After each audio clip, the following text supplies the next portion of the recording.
আজকে শ্রাবণ মাসের প্রথম সোমবার, তাই আমি বাসি কাজকর্ম কমপ্লিট করে আমি স্নান করে নিয়েছি। আর আজকেও পরে নিয়েছি sari.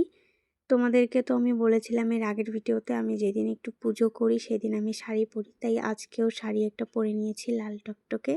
So hi hello everyone, তোমরা সবাই কেমন আছো? আশা করি সবাই ভালো আছো, সুস্থ আছো। আমি দীপ্তি, আমার নতুন একটি ভিডিওতে তোমাদের অনেক অনেক ওয়েলকাম, অনেক অনেক ভালোবাসা। সকালে ঘুম থেকে উঠেই আমি বরকে বলে দিয়েছি আমাকে কিন্তু ফুল আর বেলপাতা এনে দিতে হবে, তাই আমার কথা মতো বরবাবু হচ্ছে বেলপাতা আর ফুল আমাকে এনে দিয়েছে। তারপরে হচ্ছে আর আমাদের গাছে কিন্তু শশা ধরেছে, ওর জন্য বরকে বললাম যাও গাছ থেকে একটা ফ্রেশ শশা নিয়ে এসো।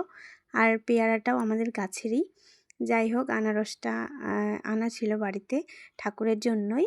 আর আমি এখন ফলগুলো সব কেটে নিব। আর আমি আম, পেয়ারা আর শশাটা গোটা ফল হিসেবে দেবো আর কি। তো যাই হোক, এদিকে আমি প্রসাদগুলো সব কেটে নেই। আর আমি আজকে ভাবছিলাম যে ভিডিও করব না, কারণ ভিডিও করতে গেলে অনেকটা লেট হয়ে যায়। তোমাদের কি হয় জানি না, কিন্তু আমার প্রচুর লেট হয়ে যায় আর কি। যাই হোক, আমি এখন পুজোতে বসে গিয়েছি আর কি। আমি আমার মতো করে পুজো দিয়ে নেব। আর আমি কিন্তু আজকে পুরো ঠাকুরঘরটা পরিষ্কার করেছি, সেটা আর তোমাদের সঙ্গে ভিডিও করা হয়নি। তারপরে বাসনপত্রগুলো ঠাকুরের আমি মেজে নিয়ে আসলাম। যাই হোক, সমস্ত কিছু ভিডিও করা সম্ভব না, তোমাদের আমি একটা কথা বারবার বলি, কিন্তু আমি তাও আজকে সাহস করে আর কি ভিডিও করেছি। কারণ কি বলো তো, ভিডিও করতে গেলে আমার প্রচুর লেট হয়ে যায়। সেজন্য আজকে কিন্তু ঠাকুর দিতে দিতে আমার অনেকটাই লেট হয়ে গিয়েছে।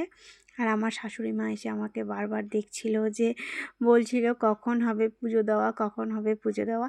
কারণ হচ্ছে কি, আগের মানে আমি একটু তাড়াতাড়ি পুজো দিয়ে নেই, তখন তো আর ভিডিও করি না। আর আজকে যেহেতু আমি ভিডিও করছি, বারবার ক্যামেরা অন করা অফ করা, ওর জন্য আমার একটু লেট হয়ে গিয়েছে আজকে পুজো দিতে। ওর জন্য আমার শাশুড়ি মা এসে বারবার মা বলছিল এখনও হয়নি পুজো দেওয়া, কারণ আমি তো তাড়াতাড়ি পুজো করে ফেলি। বারবার এসে দেখছিল। যাই হোক, আমি আজকে মন ভরে পুজো করেছি আর কি। আর আজকে শ্রাবণ মাসের প্রথম সোমবার, তাই আমি ভাবলাম আজকে সোমবার আমি আমি আমার মতো করে পুজো দিয়ে নেব আর কি। যদি আমি কিছু ভুল করে থাকি তোমরা আমাকে ক্ষমা করে দিও বোন হিসেবে। তো যাই হোক, এখন আমি পুজোটা আমি দিয়ে নিচ্ছি। আর তোমাদের আজকের ভিডিওটা কেমন লাগলো অবশ্যই জানিও কিন্তু কমেন্ট করে। টাটা।